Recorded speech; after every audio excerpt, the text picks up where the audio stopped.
Welcome to the lecture on security policies. Previously, we discussed this pyramid structure. We previously discussed that policies are high-level statements that define an organization's principles or goals. An example could be all employees must protect company data from unauthorized access. And then we have standards which basically flesh out the policies in a bit more detail. So policies are very high level, standards are intermediate level. An example of a standard could be passwords should be at least 10 characters long and they should have a mix of uppercase and lowercase alphabets, numbers and symbols. And then below standards, we have specific steps to implement these standards. So procedures flesh out the details of the standards. So for example, if you want to reset your password, you need to go to the password reset page, then provide your email address, answer some security questions, click submit, and so on. So starting from very high level policies, we move on to standards and then procedures. In this lecture, we are going to focus more on the policy side of things. And there are three big categories of policies that we want to discuss. In a world where organizations are increasingly likely to be targeted by cyber attacks, which can cause financial and reputational damage, it is important that organizations define and implement acceptable use policies to strengthen their security posture. As we previously discussed as well, humans are the weakest link in the security chain, and in a lot of successful cyber attacks, more often than not, the vulnerability or weakness stems from some misconfiguration by an IT administrator, for example, or an employee who has not been properly coached and inadvertently clicks a phishing link, or someone who installs a free game without IT's knowledge, only to later realize that the game also contained Trojans. Therefore, organizations must define policies that strengthen their security posture by informing employees what is allowed and what's not. That's where the first policy comes into question, the acceptable use policy, which essentially defines what employees can and cannot do with regards to company resources such as laptops, mobiles, and other devices. Similarly, in any organization, not all data is equally sensitive. Some data, such as marketing brochures, can be publicly shared without any issues, while others, such as companies' intellectual property or employee salaries, need to be guarded 24/7. That's where data classification policy comes into play. It helps organizations label their data based on the sensitivity. And one of the most overlooked causes of security incidents is change, or to put it more precisely, uncontrolled change. A simple configuration tweak to a firewall rule, a last-minute code push, or a forgotten system update can open the door to vulnerabilities that weren't there before. That's where a change management policy comes into play and streamlines secure change management practices. Let's discuss each of these three policies in a bit more detail. So let's start with the acceptable use policy. Let's first formally define it. A corporate acceptable use policy is a formal document. So it's a formal document that provides guidance on the rules and guidelines for employees and other stakeholders when using the company's IT resources. And that's exactly what we just discussed. In a lot of successful cyber attacks, inadvertently, it has been an employee who did a mistake. It could be an honest mistake or a malicious one. In any case, the organization needs to formally document that what is allowed and what is not allowed with regards to the use of companies' IT resources. And that specific document is the acceptable use policy. Let's have a look at the common elements. So the first thing that an acceptable use policy documents are the prohibited activities.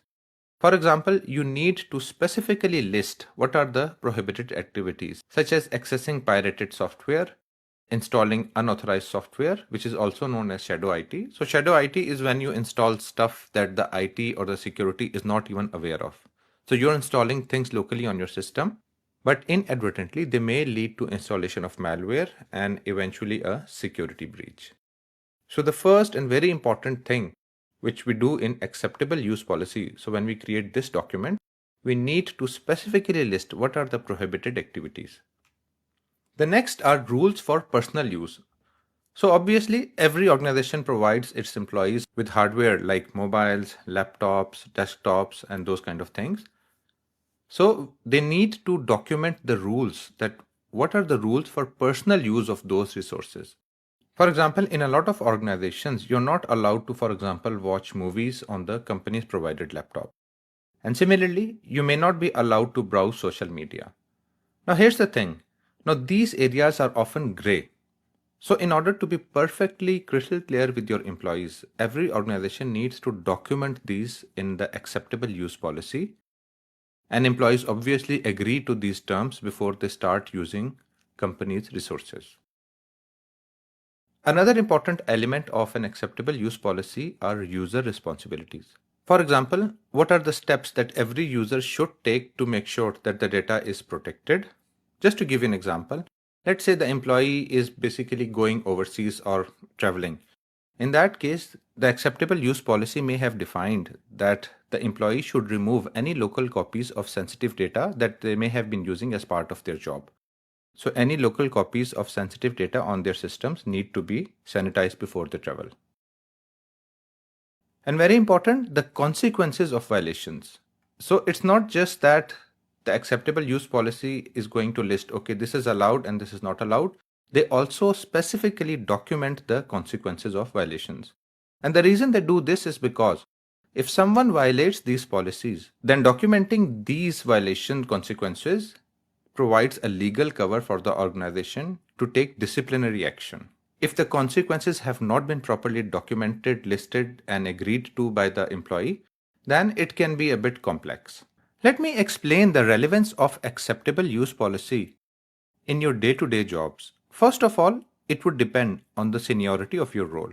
For example, if you're working as a junior security analyst, you may be asked to investigate a user's behavior. For example, if that user visited blocked websites or if they installed software without authorization on their systems. So your job would be to compare their actions against the acceptable use policy. And when you report it, you would need to be very specific as to which acceptable use policy has been violated. Now, if you're working at a senior role, then you may be involved in or be tasked with reviewing or revising the acceptable use policy to ensure that it aligns with security standards or regulations. So, understanding acceptable use policy is quite important. Let's move to the second policy, which is the data classification policy. So, a data classification policy is a detailed plan used to classify a company's data or information based on its sensitivity level, ensuring that it is handled properly and minimizing risk. So, the ultimate aim of a data classification policy is to assign labels, basically classify data, because in any organization, not all data needs to be protected the same way. Some data is public facing, for example, the company's websites or press releases. Other data, like customer records, intellectual property, or employees' payroll information, is sensitive and must be protected. And that's the role of the data classification policy. Now, there are two broad categories of data classification. The first classification is used by military organizations or the intelligence community. The second type of classification is used by private companies. So, just a quick recap on the military classification. So, unclassified is data or information that is publicly available. It does not require protection. And then the three categories are considered as classified information. Out of these, the bottom one, confidential, is type of information that if disclosed could cause damage to national security. The next one is secret. Unauthorized disclosure could cause serious damage to national security. And top secret information is that if it is disclosed in an unauthorized way, it can cause exceptionally grave damage to the national security. However, organizations or private companies, they don't use the same strict military classification. They use a data classification which is more coherent to their needs, which is this one. So once again, we have sort of four levels here. The first is public. So this is information that is intended for public release, and there is no harm if it is disclosed. You can think of examples like marketing brochures, press releases, those kind of things. One level up is internal. So data or information that has been classified as internal, it's meant for internal use. Unauthorized disclosure could be inconvenient, but it's not something very serious. Now, this could include things like internal team meeting schedules, employee handbooks, those kind of things. Now, while these are primarily intended for employees, but their unauthorized disclosure will not cause much harm. Next level up is confidential information. And this is sensitive business data, and the disclosure could harm the organization. Examples would include employee performance reviews, sales reports, or marketing strategy documents. At the top level is restricted or highly confidential information. This is critical information like intellectual property or financial data or health data, and the disclosure could cause significant harm to the organization. For example, the source code of a proprietary software, customers' financial information, or customers' healthcare information, those kind of things. There is one more type of classification which is sometimes used. It's called proprietary data. It's usually specific to the company and usually protected under confidentiality. Now let me explain how understanding data classification ties back to what you would be doing in your day-to-day job as a cybersecurity specialist. Understanding data classification is important because let's say if a breach or alert comes in, the classification level helps you determine the severity. For example, let's say a file has been accessed in an anomalous way. However, the classification is public. In that case, it's low priority, so you don't need to worry much. However, if information that has been marked restricted or confidential, then you would need to take urgent action.